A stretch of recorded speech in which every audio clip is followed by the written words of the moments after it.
సైదా గారు మీరేమంటారు? ఈ మధ్య కాస్త అటెన్షన్ గ్రాప్ చేయడంలో కొంత సక్సెస్ అయింది కాంగ్రెస్ అయితే షర్మిల గారు వచ్చిన తర్వాత. కానీ ఇప్పుడున్నటువంటి టీడీపీ వైసీపీ ఊపులో కాంగ్రెస్కి స్కోప్ ఎంత అంటే?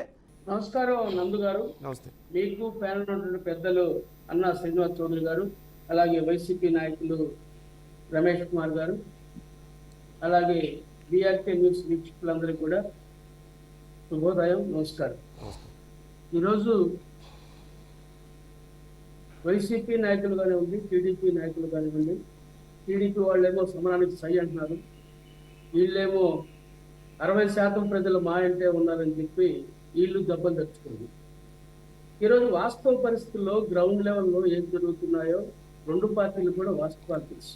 కానీ మేకపోతు గాంభీర్యంతో ఇరు పార్టీల నాయకులు కూడా గట్టిగా మాట్లాడుతున్నారు, సంతోషం. అయితే ఇక్కడ వాస్తవాలు మనం గమనించాల్సిన అవసరం ఉంది. వైసీపీ నాయకులు రమేష్ కుమార్ గారు మాట్లాడుతూ ఉత్తరాంధ్ర 34 నియోజకవర్గాల నుంచి 5 లక్షల మంది కార్యకర్తలు ఈ కార్యక్రమానికి వచ్చారని చెప్పి గొప్పలు చెప్పుకుంటారు. అయితే ఇక్కడ ఒక విషయాన్ని గమనించాలి. ఏ రాజకీయ పార్టీ అయినా సభలు నిర్వహించాలంటే ఈరోజు కార్యకర్తలు స్వయంగా గతంలోలాగా తరలి వచ్చే పరిస్థితులు లేవు, ఇది వాస్తవం. అలాగే వాళ్ళకి అన్ని విధాల సహాయ సహకారాలు అందించి బండ్లు పెట్టి, కార్లు పెట్టి, జీపులు పెట్టి తీసుకొస్తే తప్ప వచ్చే పరిస్థితి లేవు, దీన్ని గమనించాలి. ఇవన్నీ కాకుండా కార్యకర్తలు 5 లక్షల మంది వచ్చారని చెప్పి ఆయన చెప్పడం నిజంగా ఇది ఒక ఆశ్చర్యాన్ని కొలిపేటువంటి అంశం. దీన్ని కరెక్షన్ చేసుకోవడానికి కొనుక్కోతా ఉంది. ఈరోజు మనం చూసాం, వైఎస్ రాజశేఖర రెడ్డి గారి పేరు చెప్పుకొని వైఎస్ఆర్సీపీ అనే పేరు పెట్టుకొని మరి రాజకీయాల్లోకి వచ్చి 151 స్థానాలు ఉంది. గతంలో ఏ పార్టీ చేయని విధంగా మరి ఆయన అధికారంలోకి వచ్చి 5 సంవత్సరాల్లో ఆయన పరిపాలన తీరు ఈరోజు ప్రజలు గమనిస్తూ ఉన్నారు. ఈ 5 సంవత్సరాల్లో వాళ్ళ గ్రాఫ్ ఎంత పడిపోయిందో ప్రజలు గమనిస్తూ ఉన్నారు.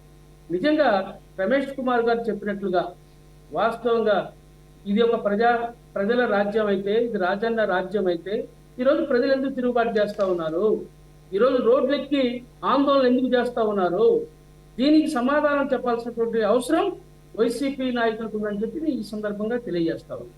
మనం చూస్తూ ఉన్నాం వేలాది ఈరోజు అన్ని వర్గాల శ్రీనివాస్ చౌదరి ఒక నిమిషం మాట్లాడండి. ప్లీజ్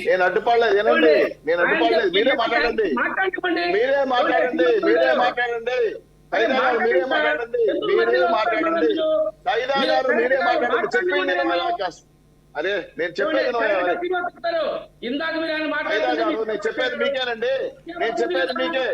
మిమ్మల్ని వ్యతిరేకించట్లా సైదా గారు, వినండి, మిమ్మల్ని వ్యతిరేకించట్లా, మీకే చెప్తున్నా, మీ మాట కంటిన్యూషన్ చెప్తున్నా. మీరు టెన్షన్ పడుతున్నారు. వాళ్ళు చెప్పారు, వాళ్ళ మంత్రులు ఉండండి నేను చెప్పాను ఉండండి. వాళ్ళు ఏం చెప్పారు, వాళ్ళ మంత్రులు బలిసి కొట్టుకుంటున్నారని చెప్పారు. మీరు ఎందుకు బాధపడతారు? బలిసి కొట్టుకుంటున్నారంట ప్రజలు, అది మీకు చెప్పాలనుకున్నా. మీరు టెన్షన్ పడతారు, నాకు అర్థం కదా, మాట్లాడండి. అది కాదన్నా, అడ్డం వస్తే మళ్ళీ అది మీకు తెలియదు ఏముంది. సరే నందు గారు, ఎందుకంటే ఈరోజు వైసీపీ నాయకులు యొక్క పరిస్థితి మనం చూసాం. మొన్నటి దాకా వైనాట్ 175 అని చెప్పి జబ్బలు తెచ్చుకుంది. సింహం సింగిల్ గా వచ్చిందని చెప్పి మాట్లాడారు. మాట తప్పం మడవం తిప్పం అని చెప్పి గొప్పల మాటలు చెప్పారు. ఎవరు అందరూ కూడా వైసీపీ నాయకులు, చిన్న కార్యకర్తలు మొదలుకొని ముఖ్యమంత్రి, మంత్రులు జబ్బలు తెలుసుకొని గొప్పగా మాట్లాడుతున్నారు. మరి నిన్న ఇండియా టుడే సమ్మిట్ లో జగన్మోహన్ రెడ్డి గారు నిర్వేదనతో మాట్లాడినటువంటి అంశాన్ని మీరు ఒకసారి గుర్తు చేసుకోవాలి. ఎందుకంటే నాకు మీరున్నారు, దేవుడే ఉన్నారు, నన్ను గిరికి అధికారం కోల్పోతే ఇంట్లో రెస్ట్ తీసుకుని మా ఉంటా అని చెప్పినటువంటి విషయం ఈరోజు స్పష్టంగా కనిపిస్తూ ఉంది.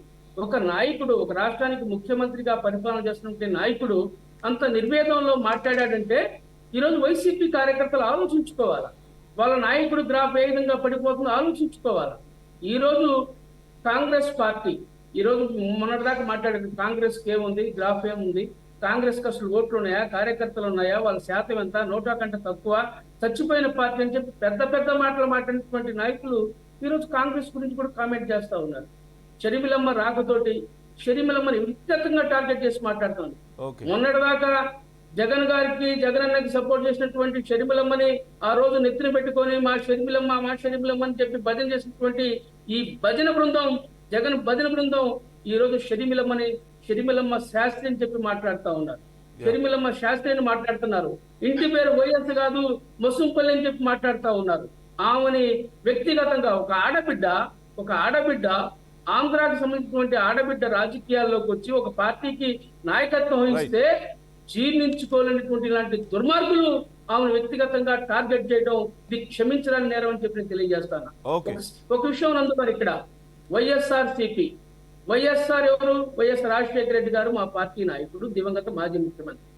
ఆయన చివరి క్షణాల వరకు కాంగ్రెస్ పార్టీలోనే ఉండి కాంగ్రెస్ పార్టీ కండువా కప్పుకొని ఆయన తనువు చెల్లించినటువంటి పరిస్థితి మనం చూసాం. అలాగే సిపి అంటే కాంగ్రెస్ పార్టీ. ఈ రెండు పదాలని నేను ఒకటే కోరుతున్నా వైసీపీ నాయకుల్ని, నేను ఏదైతే చెప్పానో వైఎస్ఆర్ సిపి ఈ రెండు పదాలను తీసేసి మీరు రాజకీయాల్లోకి ఎన్నికలు పొమ్మని చెప్పి మిమ్మల్ని నేను కోరుతా ఉన్నా. నిజంగా మీ నాయకుడు జగన్మోహన్ రెడ్డికి ప్రజాభిమానం ఉంటే ఈ రోజు ప్రజలు ఎందుకు తిరుగుబాటు చేస్తున్నారు? మా పార్టీ పేరెందుకు పెట్టుకున్నారు? మా నాయకుడు పేరెందుకు వాడుకుంటున్నారు? మీరు చెట్టు పేరు చెప్పుకొని కాయలు అమ్ముకున్నటువంటి పరిస్థితి మీది. దీన్ని ఒకసారి గమనించమని చెప్పి కోరుతా ఉన్నా. అలాగే ఈ రోజు వైఎస్ఆర్ అంటే వైఎస్ఆర్ లేడు దాంట్లో. వై అంటే వైవి సుబ్బారెడ్డి, ఎస్ అంటే సాయిరెడ్డి, ఆర్ అంటే సజ్జల రామకృష్ణారెడ్డి. ఇది వైఎస్ఆర్. ఇప్పుడంటే ఆ రోజునటువంటి వైఎస్ఆర్ ఈ పార్టీలో లేడు. ఈ పార్టీ నడుపుతూ ముగ్గురు నాయకులు. అందువల్లనే వైఎస్ఆర్ సిపి అంటే వైవి సుబ్బారెడ్డి, ఎస్ అంటే సాయిరెడ్డి, ఆర్ అంటే రామకృష్ణారెడ్డి, సజ్జల. దీన్ని ప్రజలు గుర్తిస్తా ఉన్నారు. ఈ రాష్ట్రాన్ని ఏ విధంగా అధోగతి పాలు చేస్తున్నారో మనం చూస్తా ఉన్నాం. ఈ రోజు మీరు ఒకసారి గమనించండి. ఈ 5 సంవత్సరాల్లో ఈ రాష్ట్ర ప్రజలు పడ్డటువంటి ఇబ్బందులు, 3 రాజధానుల పేరుతోటి 3 చెరువులు నిర్ధారించినటువంటి ముఖ్యమంత్రి మరి ఒకసారి మననం చేసుకోమని చెప్పి కోరుతా ఉన్నా. పోలవరం ప్రాజెక్టు పోలవరం ప్రాజెక్టు అసమర్థ ప్రభుత్వం ఈ ప్రభుత్వం.